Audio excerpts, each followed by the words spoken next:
Quero dizer que este é o primeiro encontro de vários que vamos fazer aqui no Porto. Obrigada por estarem aí, obrigada a vocês que estão aqui presencialmente. Acho que esta conversa vai ser muito interessante. Tive naquele formulário que eu publiquei mais de 150 pessoas interessadas em estar aqui presencialmente. Isto era impossível fazer desta forma, por isso eu decidi separar um bocado as coisas e fazer este primeiro encontro. Estamos aqui 12 a 14 pessoas sentadas à volta de uma mesa a comer os bolinhos, portanto, se nos ouvirem a mastigar, peço desculpa. Isto vai ser uma conversa informal, vamos falar das nossas experiências. Tem aqui pessoas com diferentes tipos de experiência, alguns que já trabalham com acessibilidade, outros que têm interesse em trabalhar ou a falar sobre o tema. Partilhem este link, mais uma vez, eu não sou youtuber, mas partilhem este link com quem acharem que pode ser interessante. E pronto, este vai ser o início de uma, espero eu, boa comunidade a começar aqui no Porto e quem sabe pode crescer mais, ok? Obrigada, vamos nos focar na conversa, qualquer coisa vão comentando e no final, se tivermos ainda um tempinho, podemos ver os comentários e fazer algum tipo de perguntas, vamos ver o que é que surge, está bem? Tchau, tchau. Agora vou passar a palavra para a Marta.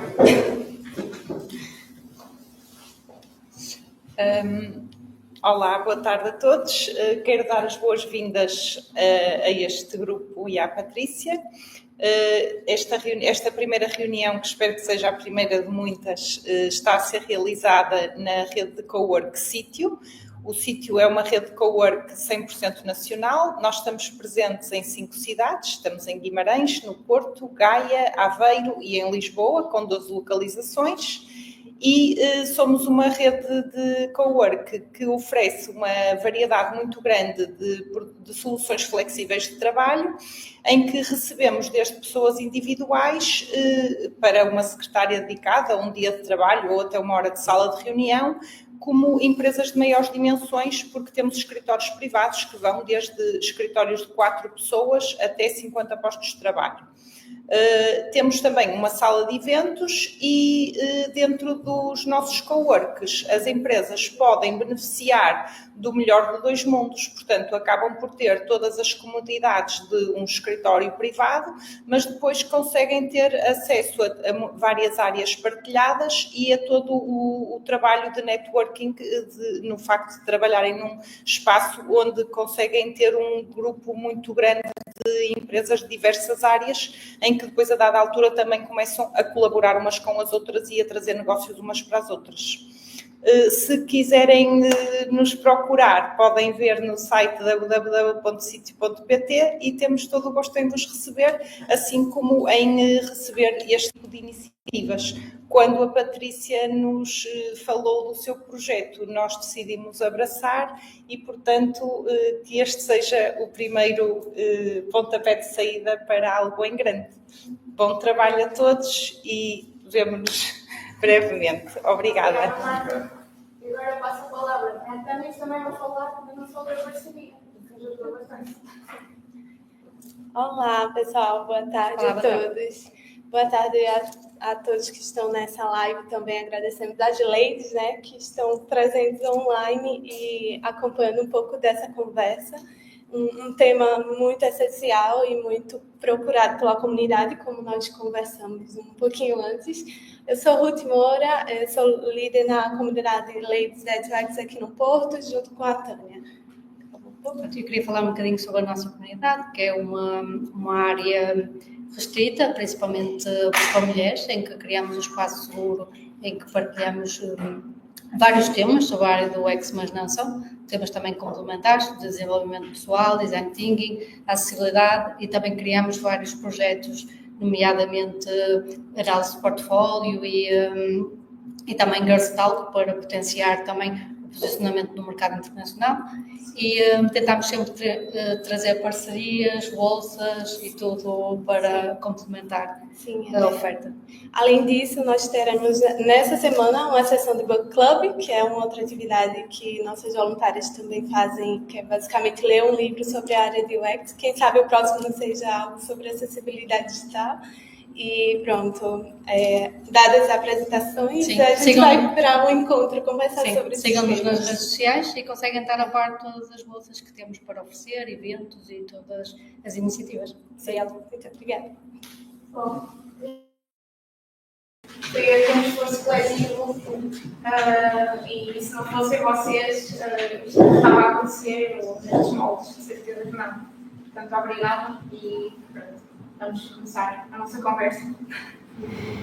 Eu vou lançar a primeira, aliás, antes de mais, para partilhar isto com toda a gente, isto surgiu, eu estou a trabalhar no Design System como Accessibility Expert sem experiência e, portanto, senti-me muito sozinha a começar este trabalho e a ter de pesquisar tudo e a pensar o que é isto que vem aí, o European Accessibility Act, como é que nos temos de preparar, o que é que eu tenho de ler, o que é que eu tenho de saber, o que é que eu tenho de fazer para pôr um design system acessível numa empresa grande.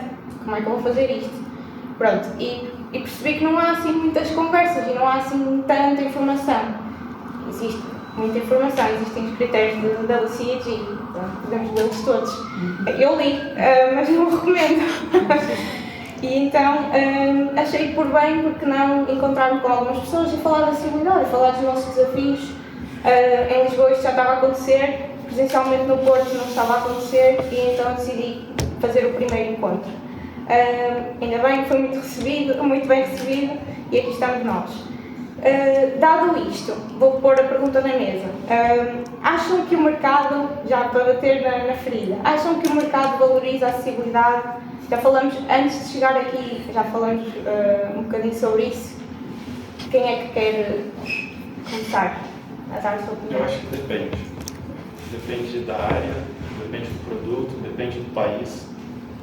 Já trabalhei numa empresa da Inglaterra, como eu disse anteriormente, e eles eram muito fortes nessa parte de acessibilidade. Era um pilar inicial. Tinha que ser acessível. Por quê? Porque atinge mais pessoas. E com isso o produto é melhor divulgado, mais vendido. Mas também trabalhei numa outra empresa, de um outro país, da área da saúde, que não tem nada de acessibilidade. Eu sempre tentava trazer alguma coisa, não, vamos sentar, aí vinham os developers, para ser disponível o screen reader, tem que melhorar o código, tem que mudar o código, tem que gastar dinheiro com isso, não é uma prioridade. Mas eu ficava, gente, mas isso não é da área da saúde. Vocês que tinham que estar trazendo isso. Para mim é um no-brainer, é a área da saúde, vocês estão vendendo alguma coisa que não está incluindo todo mundo. Então eu acho que depende da maturidade também de design na empresa, são vários fatores. Agora isso, com esse que entrou agora dia 28, se não me engano, vai ser obrigado. Então, o que nós estamos fazendo aqui hoje é uma oportunidade muito grande, que eu acho que você, Patrícia, por ter feito isso, é muito grande, pode escalar muito rápido. E é isso, eu acho que depende. Eu acho que vai entrar umas corridas em junho, 28 de de junho. 2025, já, este ano. Portanto, o que é que acham que isto vai trazer? Alguém tem alguma informação de insider? Bem, O que é que acham que vai acontecer? Acham que as empresas também vão ter mais atenção realmente? Creio que sim. eu tenho uma perspectiva muito otimista em relação a isto. Acho que às vezes pensamos que estes temas,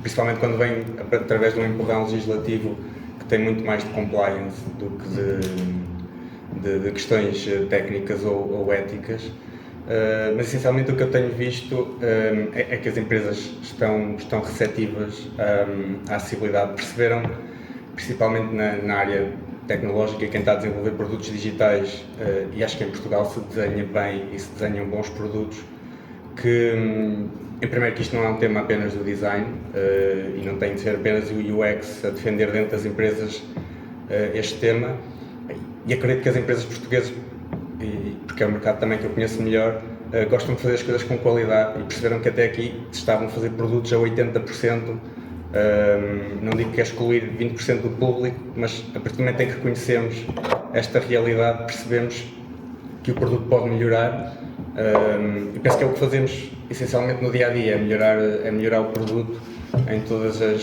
suas fases, e acho que a partir de agora ainda que o impulso seja da lei europeia, da lei portuguesa, acho que temos realmente noção que isto é quase técnico, científico, etimológico, se nós quisermos. Há uma área de conhecimento que nos obrigaram a abrir, e bem, e a partir de agora é só mais um tópico em que trazemos para ter bom design ou mau design, bom desenvolvimento ou mau desenvolvimento.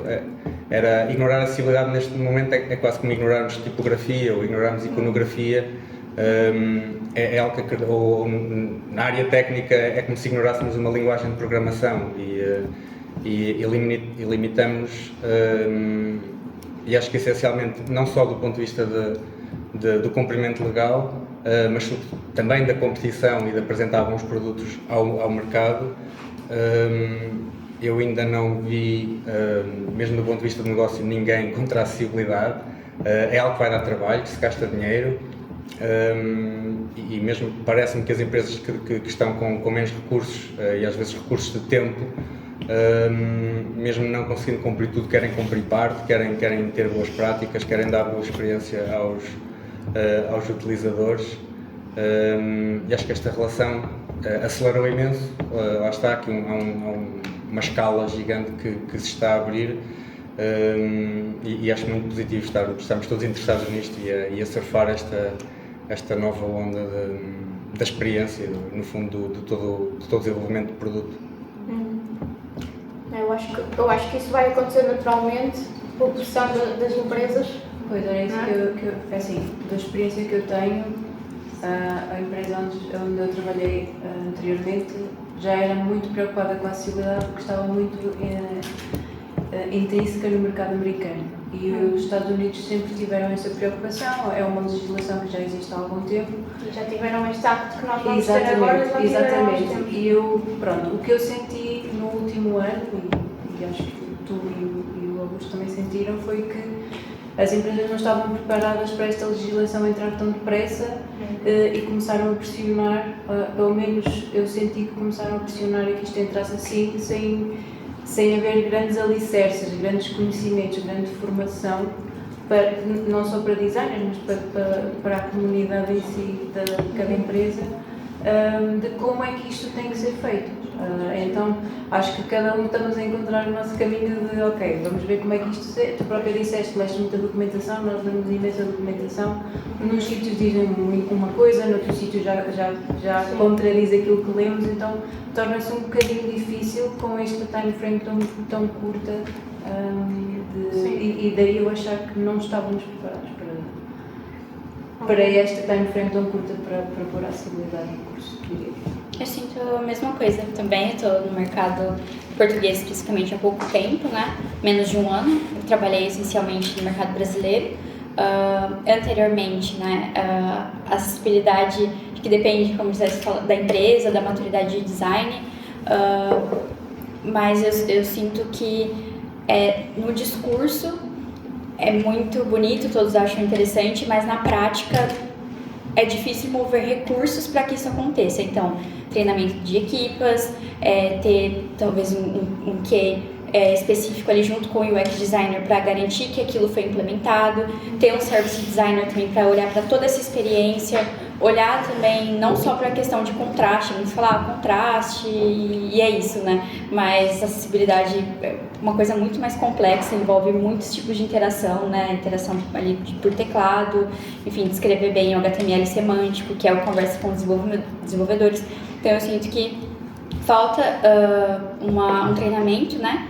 E agora a minha percepção, né, mais recente, assim, é de que estão a falar sobre isso, né? Então, como vamos implementar essa acessibilidade, como, tem treinamento, né, tem curso sobre isso, um treinamento obrigatório da empresa, né? Mas ainda tem essa dificuldade de integrar as equipes para que elas trabalhem juntas nesse assunto, né? Não só cada um faz essa parte de acessibilidade, ou acessibilidade, o contraste deu certo, o plugin do Figma. Tipo, não, é muito maior, tem que estar a nível de gerência, a nível de direção também para que isso aconteça, né? Até para que nós, como designers de desenvolvimento ou em outras áreas, não se sintam muito sobrecarregados ou individualizem esse problema. É um problema que ele é social, ele é de todos. Então, eu acho que eu acabei saindo um pouco, mas só para dizer que sinto que agora com a lei, como lei, as empresas vão atrás disso, porque precisa acontecer. Eu já tenho uma visão um pouco mais, não acho que as pessoas têm interesse pelo assunto, acham que é eticamente correto e tudo mais, mas o que conta mesmo é o que se faz, né, não o que se diz. Então agora precisa fazer, né, parar de dizer e fazer. Eu queria acrescentar em cima aqui deste ponto, e estou a gostar muito de vos ouvir, principalmente aqui o Tiago, que trouxe aqui uma perspectiva muito positiva. Eu tenho uma perspectiva um bocadinho diferente. Eu acho que as empresas querem ser compliant com a acessibilidade, mas não estão interessadas em fazer produtos inclusivos. E um bocadinho aqui, pegando nesta parte estamos a falar de ética, estamos a falar de inclusão, estamos a falar de pensar num produto de risco que sirva para toda a gente, ou estamos a pensar num produto que eu já tenho e que preciso que ele seja compliant, então vou quitá-lo aqui de ferramentas que permitam ter um certificado que diga que eu sou compliant. Nós, infelizmente, estamos a começar por esta parte. É um bom caminho, ok? Mas ainda é um caminho muito grande para ter um pensamento de produtos inclusivos. Eu acho que enquanto não houver uma conversa a nível de gestão de uma empresa e de que se comece a criar, mesmo em termos de pensamento de design e de pensamento de produto, um produto que seja para servir todos, nós vamos ter sempre a acessibilidade como um segundo pensamento, um afterthought, não é? E agora as empresas estão a correr atrás, sem ferramentas, e assim não foi ao acaso que desde janeiro tem havido um boom incrível de pedidos de formadores de acessibilidade, de formações de acessibilidade, preços astronómicos, coisas incríveis, e que se calhar vamos a estas formações e o sumo é pouco mais do que aquilo que nós já lemos, porque as pessoas não têm experiência prática em construção de produtos verdadeiramente acessíveis. Estamos a munir coisas que já existem de acessibilidade. Ok, é bom, é um bom princípio, mas na minha visão o mercado não está preparado para ter um pensamento real de desenvolvimento de produto acessível, desenvolvimento de produto inclusivo, desenvolvimento de serviços para todos, e isso para mim é a minha grande luta.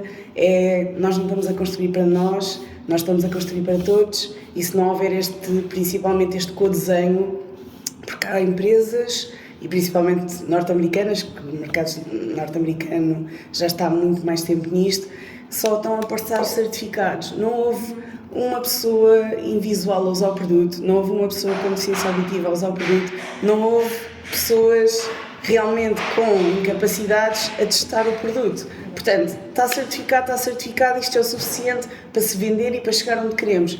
Mas não sabemos na realidade se o produto é realmente acessível e quais as barreiras ou não. Nós nesse caso, pelo menos nós na nossa equipa tivemos uma grande dificuldade, que foi não tivemos diretrizes ok, nós sabemos que temos que ser double A compliant, e é isto que a gente sabe, mas então como é que vamos testar, em que plataformas vamos testar, quais é que são os browsers que a gente tem que corresponder, são todos, não são nenhuns. A gente fez estas perguntas e recebemos uma mão cheia de nada. Então, por isso é que eu acho que, e concordo com vocês as duas, é que o top management tinha que ter previsto isto, ter feito, juntamente com as suas equipas, uma estratégia de aplicabilidade da lei, que infelizmente foi numa time frame muito curta, mas que sim, que não está a dar tempo de nós ganharmos o conhecimento, porque lá está, eu também, o meu conhecimento de acessibilidade até bem pouco tempo era muito orientado ao design na base dos cores, e ultimamente é que eu tenho aprendido um bocadinho mais. Eu acho que a acessibilidade está a entrar na mesa e está a entrar em jogo de uma maneira em que é uma checklist. No mínimo é obrigatório agora, mas continua a ser uma checklist. É sempre um pouco de afterthought e nunca o início nem um dos tópicos, um dos pilares do processo em si de criar o produto. Ou seja, mesmo quem está a começar agora nunca pensa em acessibilidade desde o início, vai sempre pensar nos dollar signs, no que o produto tem que fazer mesmo e como é que consigo fazer o MVP o mais rápido possível. Não necessariamente como é que eu consigo fazer um MVP que efetivamente pega no mercado como o mercado está agora. Porque agora acho que é muito impensável, e o nosso webinar também é prova disso, que nós precisamos de ter certas affordances que nós não conseguimos às vezes ter só porque sim. Nós poderíamos ter simplesmente um vídeo e não estamos só a fazer isso. Ou seja, acho que está a legitimizar a necessidade de termos que pensar no assunto, mas ainda não a necessidade de isto ser parte integral do processo e de todas as equipas. É assim. Dizes-me 2, 3 e eventualmente 40 notas. Mas deixa-me pôr esta questão, que assim se calhar tu vais responder mais direcionado a isto. Porque isto vai estar no YouTube. Não vai ser só para designers nem developers. CEOs podem ver este vídeo, não é? Podem ver esta conversa e estarem interessados em realmente, ok, eu quero aprender também, eu quero chegar a esse nível. Eu quero dizer à minha equipa, isto é importante, e não serem eles a virem ter comigo. Como é que nós, aqui que estamos aqui, como é que achamos que isto pode ser feito? Por um lado eu quero perguntar quem é a responsabilidade, mas já vimos que a responsabilidade é de todos. Mas como é que nós, ou eles, podem levar este tema para a frente? Como é que se negocia isto? Como é que se fala da acessibilidade? Como é que começa o tema? Queres responder? Eu se calhar consigo... bem, olá, eu sou o Nuno. Se calhar algumas notas e acho que consigo juntar aí, que é, primeiro, eu consigo olhar para o tema de o que é o impacto, o que é que não é, vai ser bom ou não é suficiente, o European Accessibility Act, outros sítios estão mais à frente, não estão à frente. Acho que há um push-pull e há digamos, para convencer o animal de carga, há a cenoura e o pau. Metafóricos apenas, fiquei registado. Mas, e o European Accessibility Act é o pau agora, mas que se aplica a um conjunto de áreas.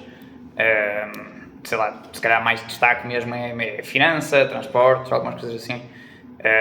Aplicação de um conjunto de áreas, mas com impacto no consumidor. E, efetivamente, há empresas que, quando se perguntam, nós queremos mesmo atingir o público todo, a resposta que a empresa dá a si própria é: não, eu não quero atingir o público todo, eu tenho um público específico que eu quero atingir, é as pessoas que trabalham nesta área específica, eu faço um software qualquer, faço um produto qualquer que integra neste sistema assim assado, e eu não preciso, não quero, não me incomoda quantas pessoas é que eu atinjo aqui, eu tenho um público cativo já para isto, por exemplo. Portanto, isto não vai ser uma coisa mágica que vai resolver o problema, que vai obrigar toda a gente a ser compliant.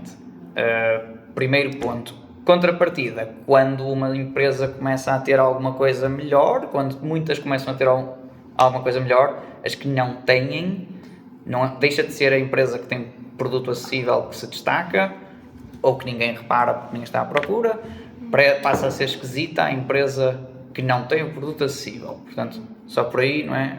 Podemos levantar tudo ao mesmo tempo. O lado da motivação positiva e não de compliance, nós temos, diz a Organização Mundial de Saúde, que 1 em cada 5 pessoas tem algum tipo de deficiência que afeta a sua vida.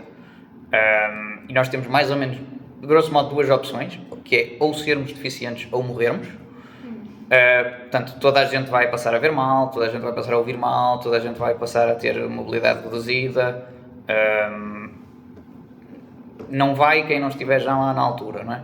E todos estamos sujeitos a muitas outras coisas. E então há empresas, eu já tive experiência com experiências muito positivas, com empresas que de súbito reparam que conseguem aumentar o seu total addressable market, ao dizer, ok, está aqui um conjunto de pessoas que simplesmente não conseguem usar o nosso produto, ou que o nosso produto é tão frustrante para eles usarem, que eles simplesmente o ignoram. E quem diz quem diz o consumidor usar o produto, também diz em alguns sistemas, em algumas jurisdições em que a regulamentação é ainda mais apertada. Por exemplo, tudo o que for para o Estado, dentro da Europa, tudo o que for serviços para o Governo, também já tinha que ser compliant há bastante tempo. Portanto, já podíamos ter começado a trabalhar um bocadinho mais cedo no setor privado, ou para servir o setor privado, se estivéssemos a contar que isto viesse entretanto. Posto isto, há há uma motivação que uma pessoa dá ao CEO da sua empresa ou ao CEO da empresa que faz o produto, que é, atenção, que a lei obriga, que pode nem sequer se verificar, ou pode não ser motivação que chegue. Mas tanto a concorrência como a motivação de que efetivamente isto vai chegar a mais clientes ou chegar a mais clientes que por sua vez vão servir um público maior, aumentar o addressable market, é sempre uma coisa positiva.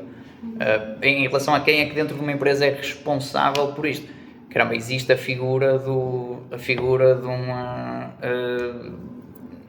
líder / gestor de um programa de acessibilidade dentro de uma empresa. É possível construir um programa transversal e não fechar só dentro de um silo. Não podemos não dizer, olha, o site vai ter que ser acessível, podemos dizer, vamos ver a empresa toda, né, como um todo, o que é que nós podemos fazer, e aí estamos também a fazer o shift left, como já se fez há algum tempo, se fez o shift left da localização e internacionalização, em que toda a gente percebeu que, calma lá, fazer 50 páginas de HTML iguais, só que com um texto diferente, não é boa ideia, vamos puxar isto tudo para fora e fazer isto direito.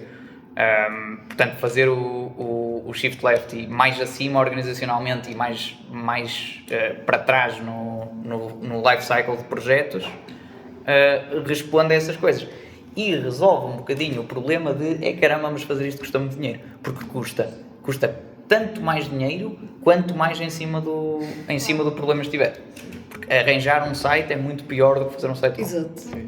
Eu gostava só de completar, e se calhar respondo diretamente à pergunta, como é que isto, qual é que exatamente era, quem é que é responsável? Quem é o responsável por trazer? Acho que não interessa, assim, acho que o que importa é começar. Isto é quase a mesma coisa que começar a fazer exercício. Acho que a principal motivação são os resultados, e a minha perspectiva otimista é exatamente por esse ponto, e talvez introduzir o disclaimer que pode parecer um lugar comum, mas não é. A acessibilidade não é para aqueles 20% exclusivamente, é realmente para toda a gente. Eu tenho a certeza que todas as empresas que comecem a aplicar a acessibilidade, principalmente no design system, vão descobrir problemas de experiência, vão melhorar o design system, vão melhorar obrigatoriamente o produto.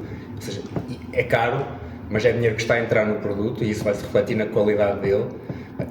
E de certeza absoluta que podem até nem ter mais público ou ter mais receitas, mas de certeza que vão poupar mais dinheiro no futuro, nem que seja na manutenção.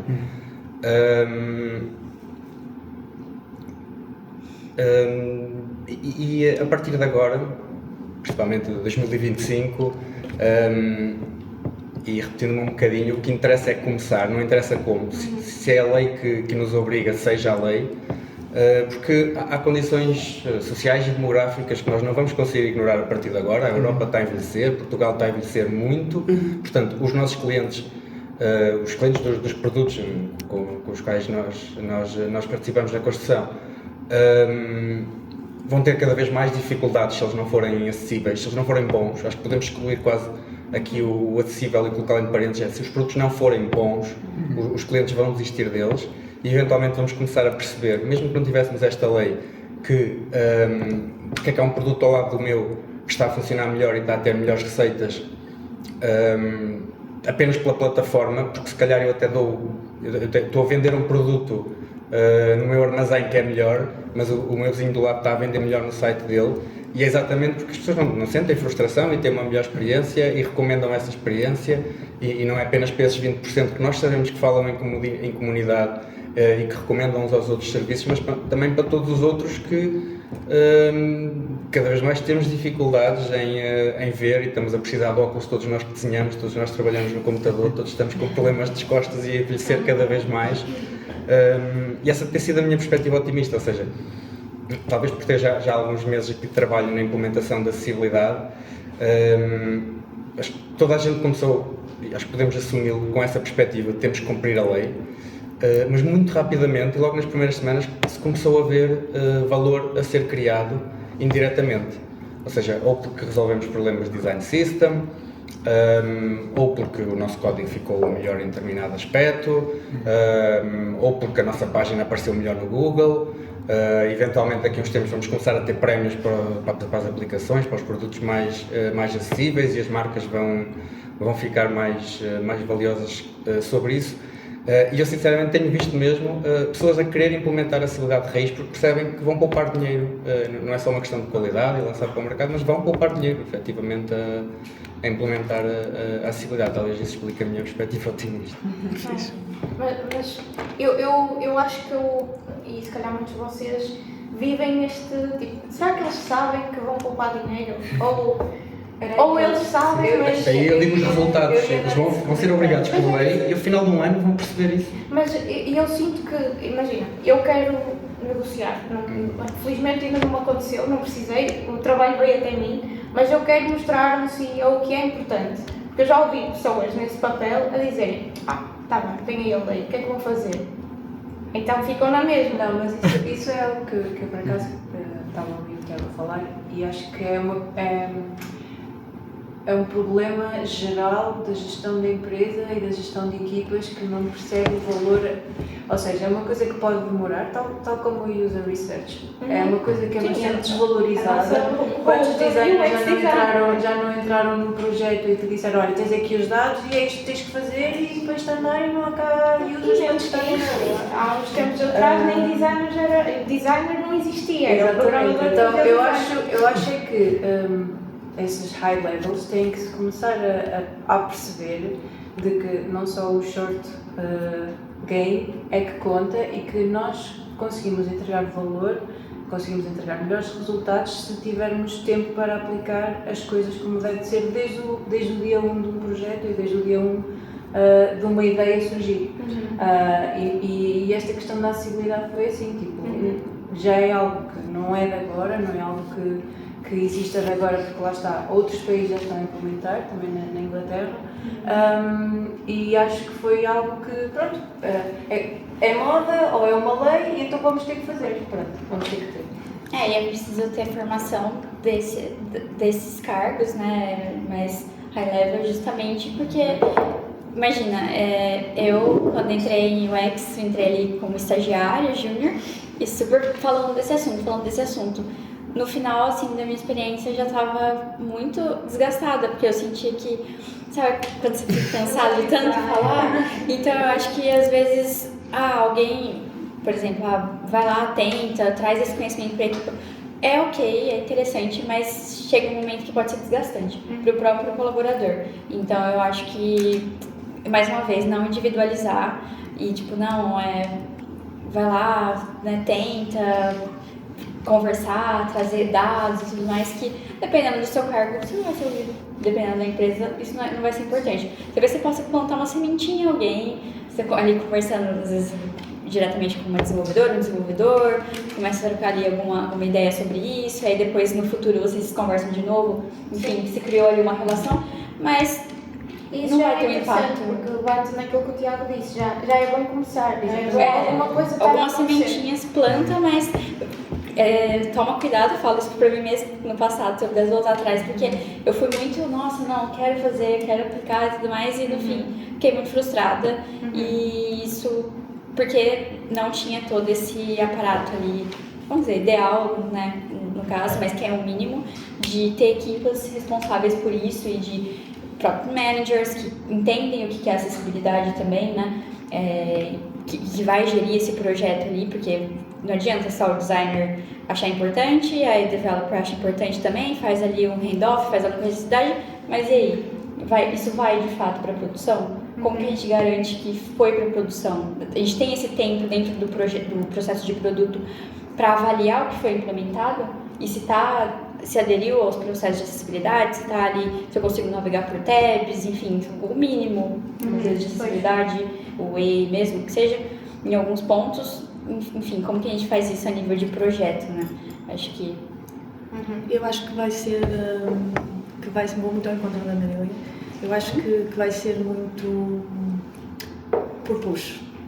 No início, as empresas maiores vão querer implementar, porque vão querer ir ao encontro da parte europeia, mas principalmente as empresas pequenas, médias, vão ir muito, vamos indo e vamos vendo.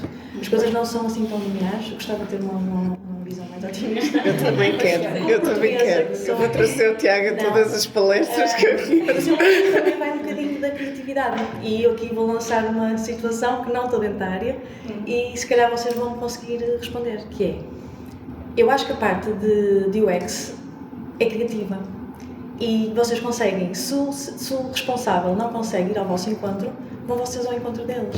O que é que eu quero dizer com isto? Dark mode. Quase toda a gente agora usa nos computadores. E como é que isso veio? Precisamente por pessoas que tinham problemas visuais.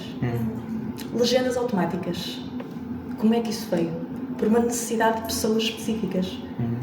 Nós neste momento vamos nos transportes, não precisamos de ouvir. Estamos a ver um vídeo, temos legendas automáticas. Se o responsável não quer saber ou quer puxar por depois, vocês provavelmente conseguem estudar mais sobre o assunto. Ok, eu não quero ouvir, eu tentei 1, 2, 3 vezes. Ok, então vamos para outra forma. Produtos que vocês estejam a desenvolver, páginas que estejam a desenvolver, e dão encontro da acessibilidade. E atenção, a acessibilidade não é só, e perdoem-me a expressão, vou ser um bocadinho crua, não é só cegos, não é só pessoas de cadeira de rodas. A acessibilidade é muito mais do que isso. É pessoas autistas. Sim. É pessoas que têm outros tipos de características que não conseguem ser. E se vocês pensarem, as pessoas autistas são muito inteligentes. Portanto, o mercado dando essa possibilidade, uma pessoa autista como outra pessoa qualquer, claro, consegue dinamizar muito mais o produto dele. Por isso, aqui quem está a perder são os responsáveis, são as empresas, porque se eles conseguissem dar essa acessibilidade a muito mais pessoas, com certeza que a acessibilidade neste momento não é um tema. Certo. E a questão é muito... falas de alguns grupos de pessoas e vai muito mais além. Eu não sei se conhecem o Vitaly Friedman. Sim. Pronto, ainda bem, toda a gente quase conhece. E deixei aqui a referência para toda a gente, porque ele tem muito bom conteúdo e ele foi quem me abriu os olhos. Ele tem uma apresentação excelente sobre o que é acessibilidade, o que é ser acessível, o que é ser inclusivo. E é fácil, eu não sou mãe ainda, mas sendo mãe, estás com uma criança ao colo, ou pai, não é? Estás com uma criança ao colo, estás a cozinhar, estás a limpar a casa e tens de fazer uma conta qualquer no telemóvel. Vai ser complicado, é uma tarefa desafiante, não é? Mais do que eu estando aqui e fazendo no meu telemóvel, portanto, é para toda a gente, é para o pai, é para a mãe, é para a criança, é para a pessoa mais velha. Tocaste num ponto, falar Alexa, nós temos Alexa, Sim. certo? Isso veio de alguma coisa, não foi só porque era bonito ou porque era para dinamizar a parte da automação para nós termos casas inteligentes. Não foi. Isso veio por uma necessidade. E beneficia toda a gente. Claro. Por isso é que eu digo, aproveitar esses recursos, que quando as pessoas responsáveis não os ouvem, porque têm outras prioridades, então vamos utilizar o nosso trabalho para poder incutir, não é? Porque ele não vai ser... Poderá não saber, porque não é uma coisa que a gente tenha que esconder, não é? Imaginando eu que sou designer e apresento um produto porque eles querem melhorar qualquer coisa, eu vou buscar coisas de acessibilidade e vou incutir nisso, vou incutir no meu trabalho. E sem querer, mesmo que ele não queira, vocês estão a fazer isso. E ele vai-vos agradecer, e as pessoas vão-vos agradecer. E as pessoas, depois, se calhar, vão acabar por ter um olhar completamente diferente, porque vão atingir outro tipo de público, de pessoas, que vão interagir muito mais e vão... buscar os produtos dessas mesmas empresas. Eu já ouvi dizer, mas o meu público-alvo não são estas pessoas. Está bem? Não são estas pessoas, não são essas pessoas, porque essas pessoas não estão a usar, os utilizadores não são essas pessoas. Sim, eles não estão a utilizar porque está mal feito, é um mau produto. Então é mesmo para toda a gente. Eu acho muito interessante esta conversa e era um dos tópicos mais importantes que eu queria trazer. Porque eu aprendi isto há pouco tempo, sendo honesta. Foi com estes conteúdos, foi a pesquisar, porque me puseram essa obrigação de pesquisar e trabalhar na acessibilidade. Mas é uma coisa interessante para toda a gente saber, não é? E não só designers, não só developers, não só testers, não só CEOs, toda a gente. Então... Mas também acho que ainda há uma grande desconstrução que tem que ser feita de mitos à volta da acessibilidade que foram sendo... construídos ao longo do tempo. E se falarmos aqui muito da parte mais monetária da coisa, E aqui, pegando nas palavras da Ruth, que os designers são criativos e se calhar têm aqui algumas capacidades, eu não perco uma oportunidade para dizer que todo o mal do mundo, a culpa é dos designers. Portanto, na pergunta da responsabilidade, também acho que temos uma grande cota-parte de responsabilidade, principalmente porque andamos aqui na Golden Age do UX a convencer os CEOs que um UI diferenciador era um motivo de competição no mercado, portanto, uma vantagem competitiva. E então, agora assumiu-se, de há uns anos para cá, que tudo o que é o Outchana bonito, e falando aqui um bocadinho do Lucas, isto é super bonito e estamos a construir e se calhar só estamos a pensar no bonito porque sabemos que o bonito vende, porque o bonito chama a atenção e esta maneira de construir produtos ágil, de lançar um MVP bonito para o mercado, o que interessa é que esteja lá fora e com malta a utilizar, isto vai um bocadinho contra as premissas da acessibilidade. Portanto, é o lançar fácil, o criar fácil, o é bonito, o clique rápido e não haver e houve aqui uma construção à volta de que todos os produtos que são acessíveis são feios.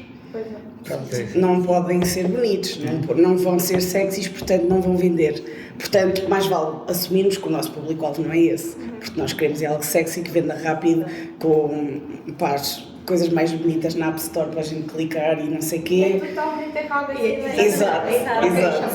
Eu posso provar que não ficou mais feio. Pronto, e eu acho que a conversa que tem que começar a aparecer é essa. Isto é bonito, não é? Olha, e é tão acessível. E olha estas pessoas a usar. E olha como é que usam. E olha as alternativas criativas que nós usamos para isto e para aquilo.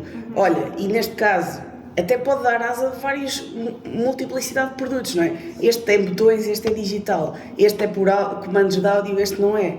Portanto, a base desse pensamento também foi sendo construído. E a culpa é dos designers, não é? Se eu faço esta homepage com estas micro-interações todas sexys, blá blá blá, é impossível ser acessível. Portanto, também acho que temos muita responsabilidade, porque andamos a convencer os CEOs, tudo o que é visivelmente bonito é que vende, então agora temos que descalçar essa bota. É que nem o exemplo dos links e botões, né? Era muito simples no começo. Call to action. E aí pensa, não... Foi o botão maior, não é? Dá para botar uma tag ali do HTML, aí você diz ali o rolo daquele elemento, né, daquele componente, mas estão tentando fazer algo diferente, tudo mais que a semântica do próprio componente se perdeu totalmente. Exato. E agora temos que dar um jeito de continuar a fazer um botão que é um link, na verdade, porque tá assim no design system, mas aí fazer toda esse jogo para no código falar que aquilo é um componente X ou Y. Então, às vezes a gente tenta deixar, como designers, né, fazer tantas coisas diferentes, sair fora da caixa, não sei, pensar fora da caixa, e às vezes o básico ali, né, do HTML semântico, olha ali o conceito, segue aquilo, dá pra deixar bonito, sabe? Às vezes a gente sai muito dos fundamentos e por isso que é bom, inclusive, saber dos fundamentos, né? Saber dessa teoria, porque aí não se cria coisas aleatórias e depois que acabam, por exemplo, você é um designer super famoso e aí você, vamos supor que criou um link, que na verdade é um botão. Exato. Pode ter certeza que muitas pessoas vão seguir esse designer e vão começar a aplicar sem ter um pensamento crítico por trás, né? Então... tem tudo isso, né? A formação do designer também. Exato. Eu queria pegar nesse tema, porque até a Paulina falou de experts, nem sei se foi só a Paulina, mas falamos de experts, não é? Pessoas formadas para nos ajudarem, a nós designers, developers que estamos sozinhos e a começar isto. O que é que vocês consideram um expert? Porque é isto, eu vejo experts a dizerem tudo aquilo que eu já aprendi a ler na documentação. Eu ainda não aprendi nada com nenhum expert novo, porque eu consigo chegar lá. Ou seja, se calhar foi a minha experiência, é isso que eu quero saber. O que é ser um expert para vocês? Eu respondo a isso muito rapidamente. Na minha visão, um expert neste momento, aqui em Portugal, é um título. Nós temos muitos títulos. E isso não significa que tenhas experiência em. E isso é um grande problema. Pelo que eu sei, existem vários países, mas cá em Portugal, excessivamente, há muitos títulos. E se calhar eu tenho 4, 5 anos numa área e sou expert. coloquei lá no meu LinkedIn como título. E as pessoas que vão ao meu LinkedIn, é expert, ok, vamos falar com ela, ou vamos lançar trabalho, ofertas. Sim, é o suficiente. Isso é aproveitar. Sim, mas isso é o suficiente. Hoje em dia, um expert é isso, na minha opinião. E o que é que não é mais novidade. de um expert, então? O que é que seria esperado? O que é que nós esperamos de um expert real? Para mim não há um expert, aqui tu tens que, tu fazes a tua função. Um expert é uma pessoa que é apaixonada pelo trabalho dela e que consegue ir buscar, que nunca está satisfeito com aquilo que tem muita curiosidade, tem muita vontade de aprender. Para mim isso é um expert. Bom. E agora tenta ver quem é que tu conheces, assim. E acho que muitas vezes tem que ter casos de estudo que comprovam realmente o que está a dizer, não é? Porque é fácil a gente ler livros e buscar lá uma citação e está sempre a referir isso. Exatamente. Mas se nunca aplicamos aquilo no mercado, não é? Em nenhum projeto que realmente nós conseguimos aceder a ele todos os dias, é difícil comprovarmos que a pessoa está a dizer alguma coisa verídica e que vai fazer diferença se nós aplicarmos aquilo nos nossos produtos. Isso é a mesma coisa quando a gente mete muitos cursos no LinkedIn. Exatamente. Muitos cursos, tens ali uma página enorme de cursos. Na realidade, quando te pedem para fazer alguma coisa daquele curso que tu fizeste, tu não sabes porque tu fizeste o curso, mas não colocaste em prática. Pronto, isso vai acabar por ir um bocadinho assim. Nós tivemos a experiência de ter um expert a trabalhar connosco e uma equipa expert que, pronto, sabia tanto ou igual que nós e pronto. Claro que nos deram alguns insights. Deram-nos alguns insights que nos ajudaram a avaliar o produto, mas não foi assim uma coisa.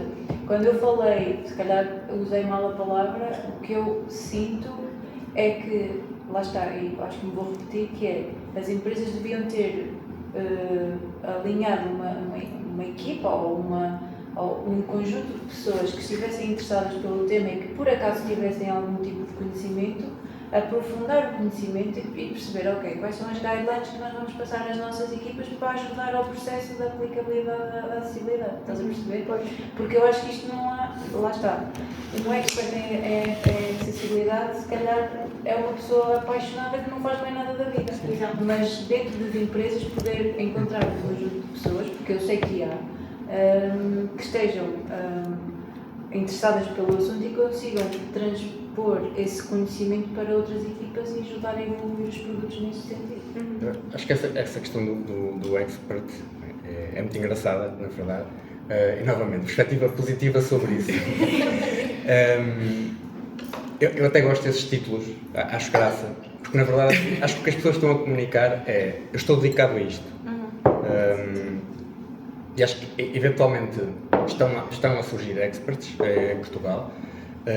E obviamente vamos ter sempre os experts, influenciadores, as pessoas que querem dar grandes palestras, querem vender coisas às empresas, e bem, é o mercado a funcionar, e ainda bem, quer dizer que este tema está a ser falado e é visto como importante e é visto como gerador de dinheiro, mas acho que essencialmente o especialista é alguém que está a trabalhar no mínimo 8 horas por dia exclusivamente naquele tema e que está focado em falar disso e em trabalhar nisso o dia inteiro. E se há pessoas que trazem para si essa responsabilidade, ótimo, ou seja, acho que ninguém está preparado para fazer uma coisa até a fazer.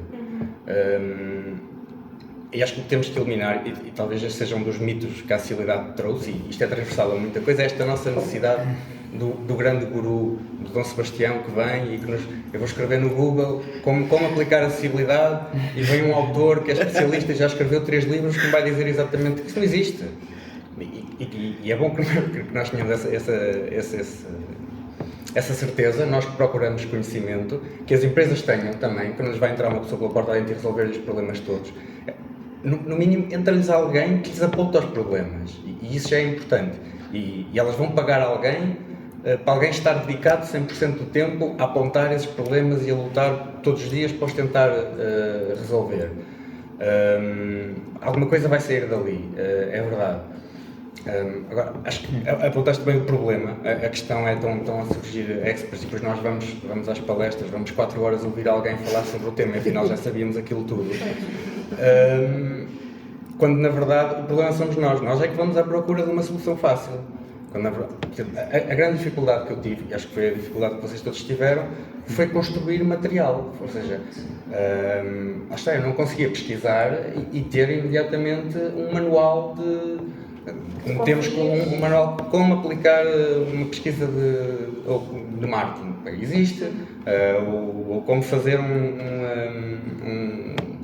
um teste funcional. Existe muita coisa escrita sobre isso. Sobre a acessibilidade não vai existir, temos que a construir. Lá está, temos que ter gente 100% dedicada a isso, que vão ser os especialistas, podem deixar de ser a qualquer momento, como se podem formar a qualquer momento. Pelo menos foi essa a grande dificuldade que eu tive, foi chamado partir pedra, trazer informação de várias fontes, falar com várias pessoas, escrever sobre o assunto, ler aquilo que foi escrito e perceber se aquilo funcionava. E posso dizer que nos projetos, ou no projeto mais complexo de acessibilidade que eu estou a ter no momento, isso foi feito em equipa, ou seja, foi criada uma metodologia, ninguém sabia como testar, foi criada a metodologia de testes, ninguém sabia como aplicar, foi preciso trazer gente como aplicar essa acessibilidade. E acho que dali se está a gerar um valor que é essa própria metodologia, que não existia e que agora pode ser aplicada nas várias fases do projeto. Portanto, eu acho Tu já és um expert, então. No LinkedIn, Não, eu estou a dizer isso. Mas foi uma questão de confiança. Mas é isso, eu acho que falaste um tema muito importante, que é o partir pedra. Eu sou uma mulher de metáforas, eu vou dar aqui uma metáfora que é para quem está a ouvir em casa também se rir um bocadinho. O meu pai, quando se reformou, enfiou-se num projeto de hortas comunitárias e teve uma formação. Então, ele teve formações de como é que se plantava, como é que não sei o quê. Então, ele chegou a casa, agora sou um hortelão certificado.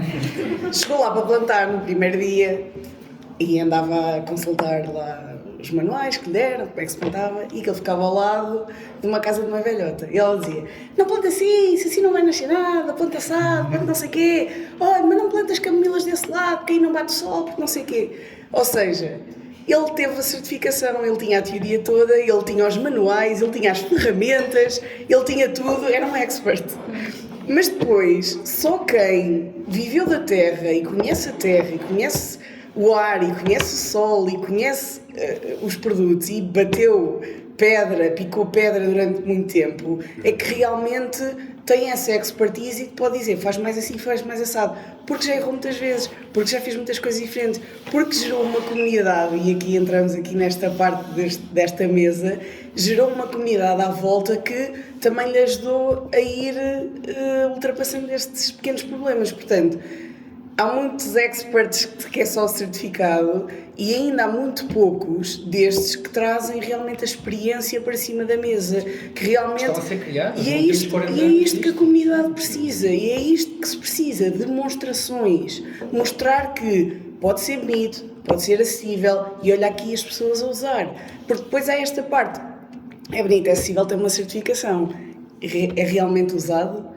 As pessoas, ouviste o feedback dos utilizadores que precisam disso para ser usado desta maneira ou daquela ou da outra, viste os teus blind spots de pessoa que tem todas as faculdades e que viste os blind spots para pessoas que têm problemas mentais, pessoas que têm temporariamente impedimentos, pessoas que têm impedimentos permanentes. Viste esses blind spots todos? Não viste? E se não for em comunidade, e se não for a co-desenhar, e se não for a trazer as pessoas e envolver as pessoas, nunca chegamos lá. Nunca criamos esta expertise em comunidade. E se ela não for cada vez mais em comunidade, nunca se cria este pensamento do desenhar para todos.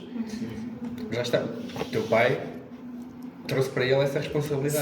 Certo. A partir daí o conhecimento acabou por chegar à volta dele. Provavelmente, se ele fosse falar diretamente com a vizinha não dizia eu sou um especialista em agricultura. Exato. Pelo contrário, até dizia não, já errei mais do que acertei.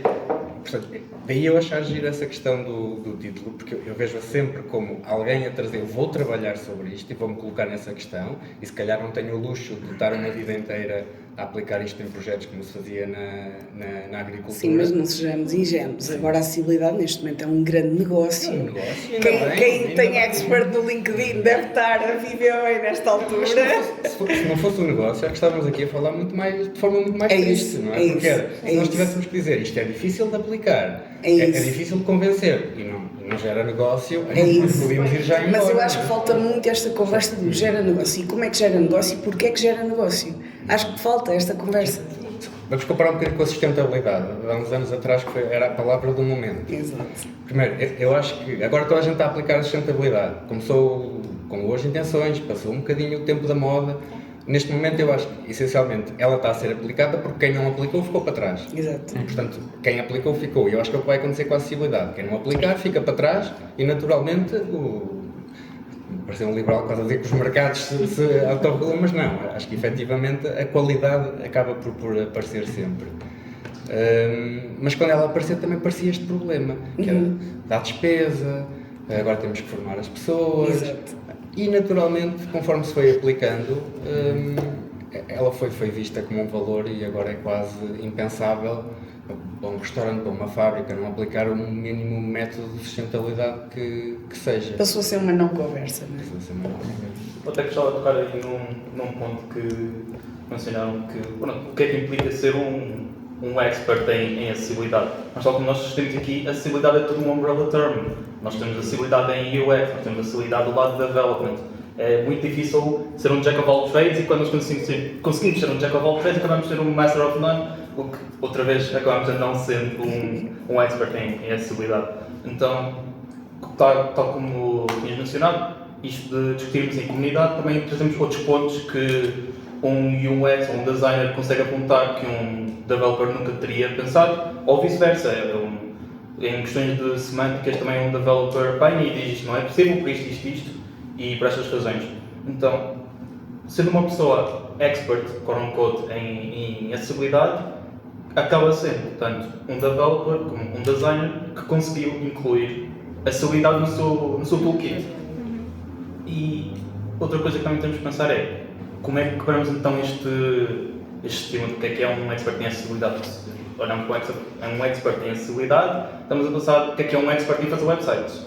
O que é que implica fazer um website? O que é um expert em design system? Exato.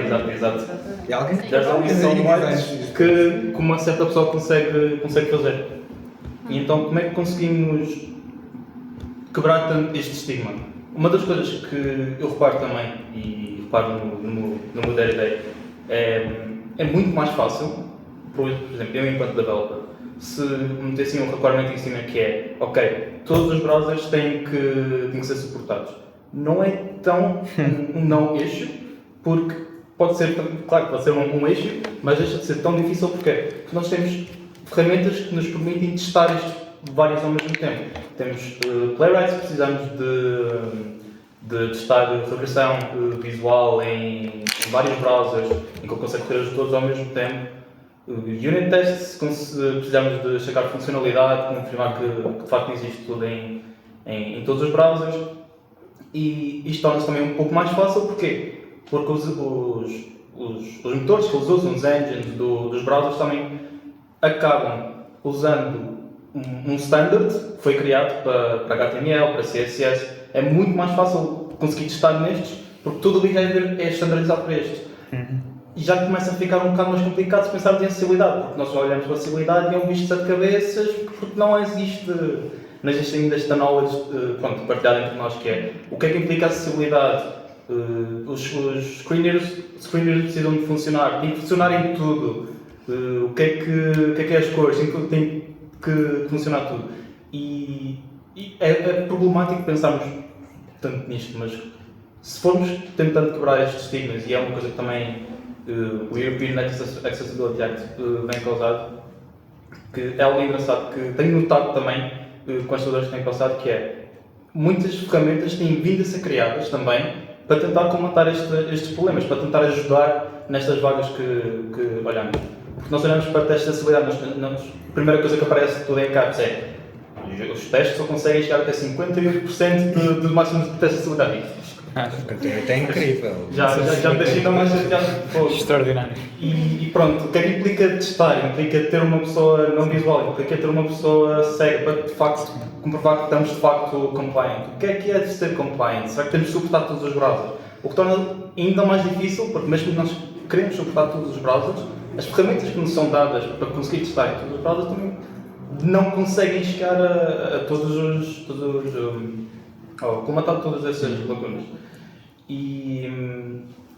Ou em construir mais ferramentas para conseguir preencher esses vazios, ferramentas que, por exemplo, nós usamos uma ferramenta que chama-se o Storybook, que é muito usada para construir design systems.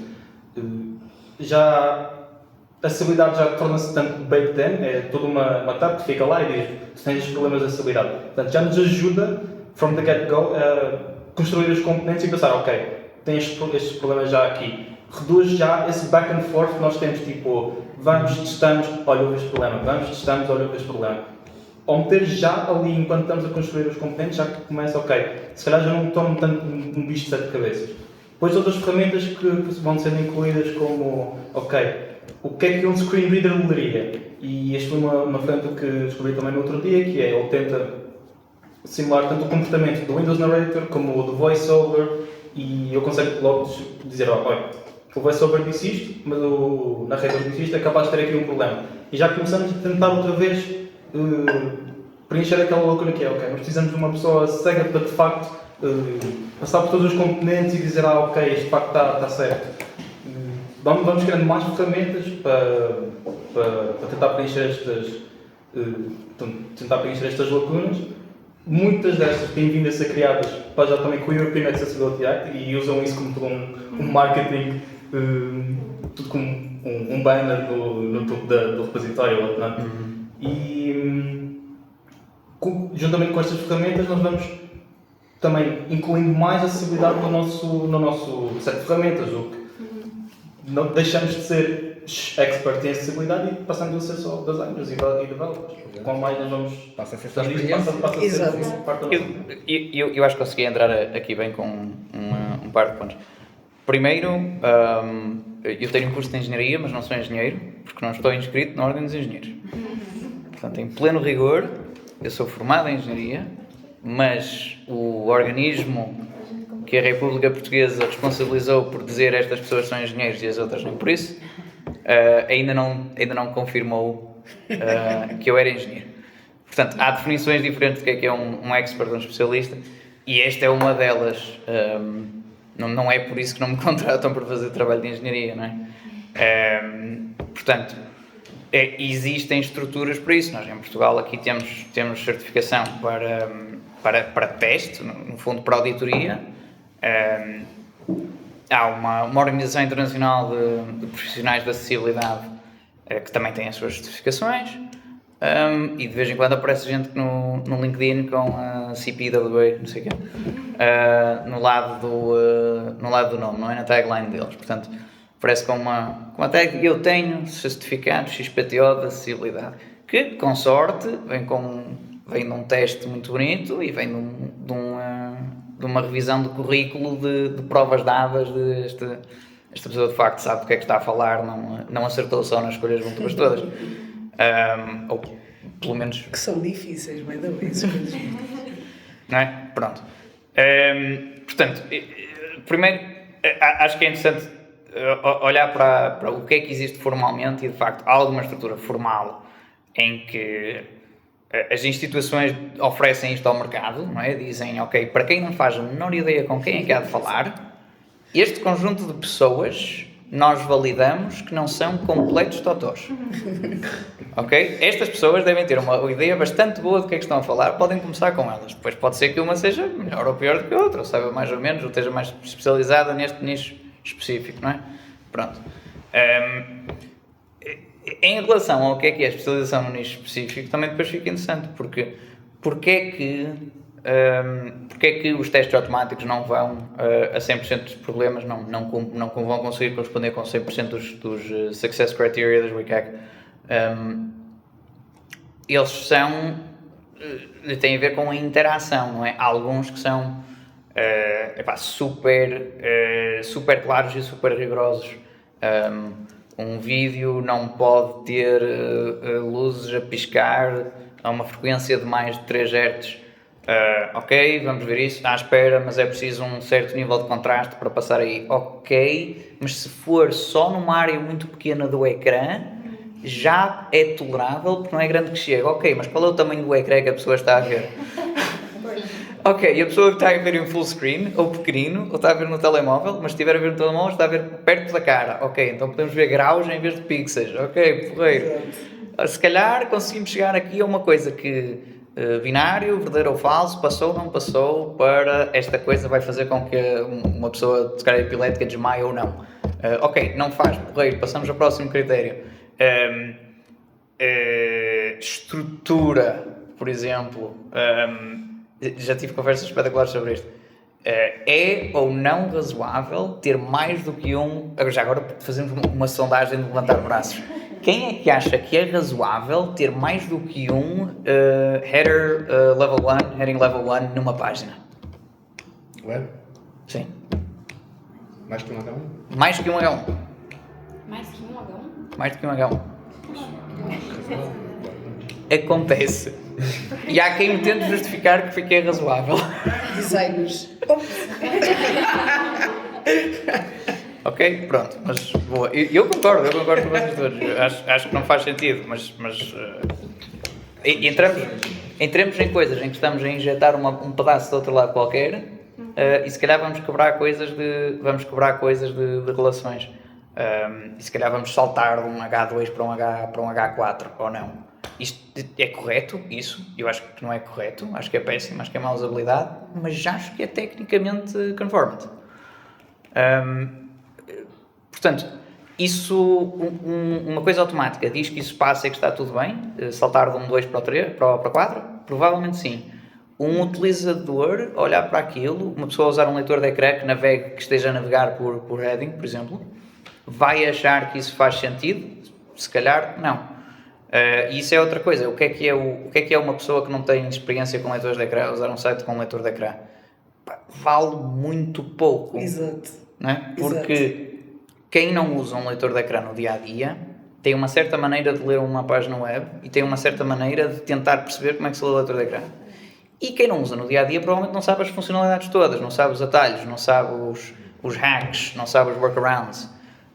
E ao não saber os workarounds, se calhar vai confrontar-se com um utilizador que resolve um problema de uma coisa que é completamente, que viola todas as leis, mas que acaba por funcionar, porque o utilizador já trabalha todos os dias com a web como ela existe hoje, e que os sites não funcionam direito. E, portanto, já sabe lidar com um site que não funciona direito e se calhar vai explicar, olha, eu fiz assim, mas esperava outra coisa, mas estou habituado.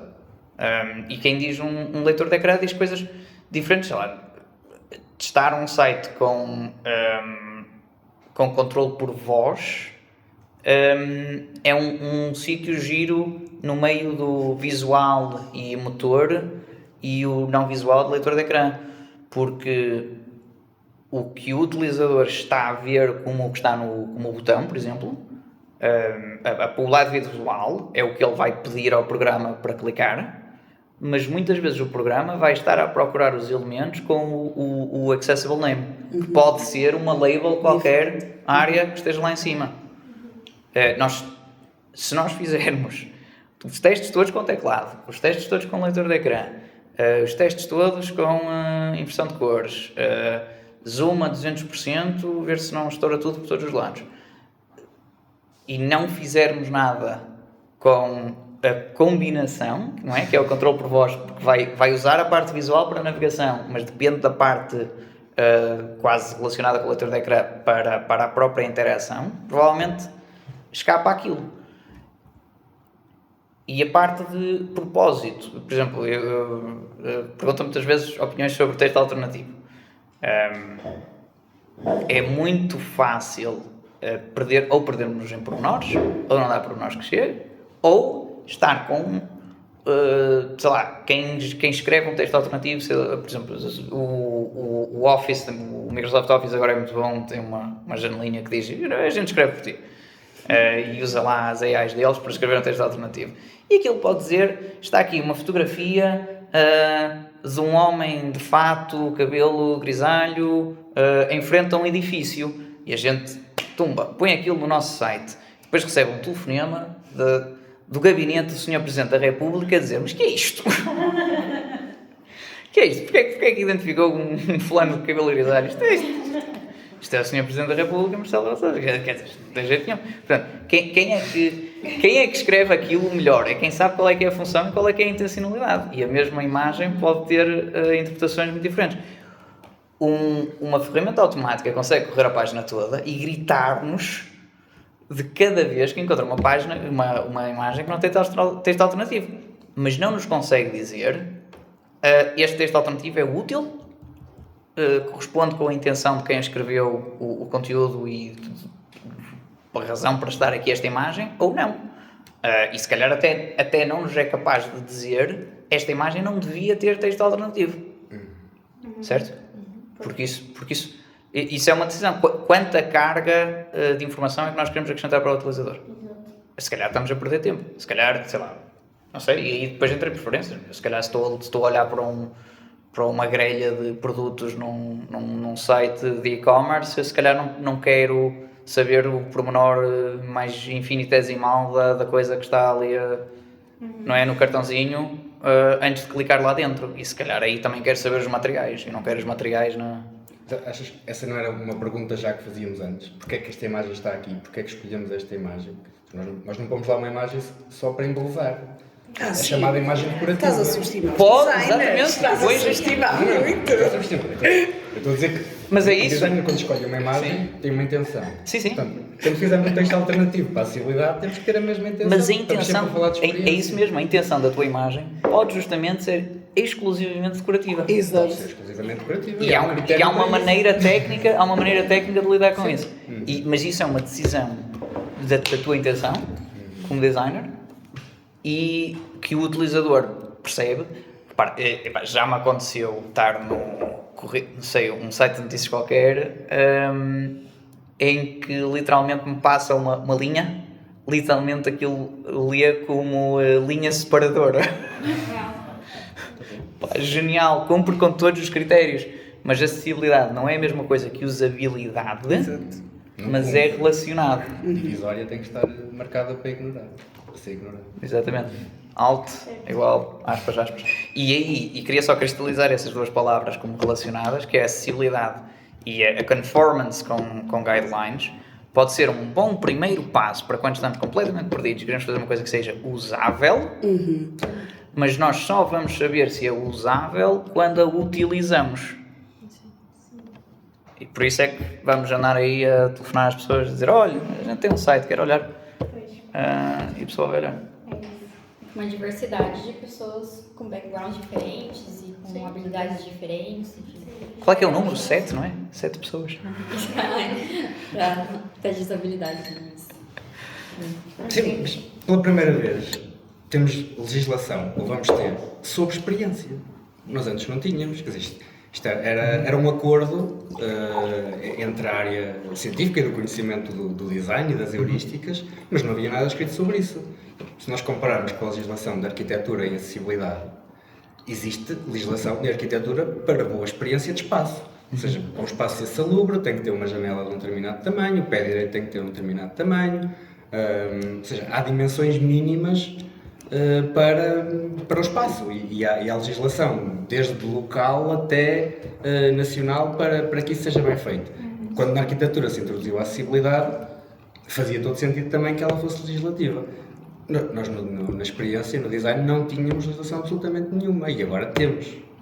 Portanto, talvez essa seja uma das minhas principais razões para estar otimista em relação a isso. Sim, e eu ia pegar nisso e até falar do que disseste sobre ser uma ferramenta.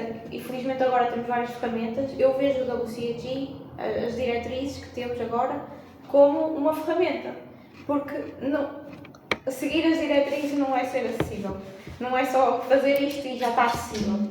Assim como é uma discussão que eu trago para aqui, ter um design system acessível não faz o site acessível. Pronto. Seguir as diretrizes não nos vai fazer pessoas que desenham com acessibilidade. É muito mais além do que isso. Assim como os testes automáticos não são suficientes, precisamos trazer utilizadores.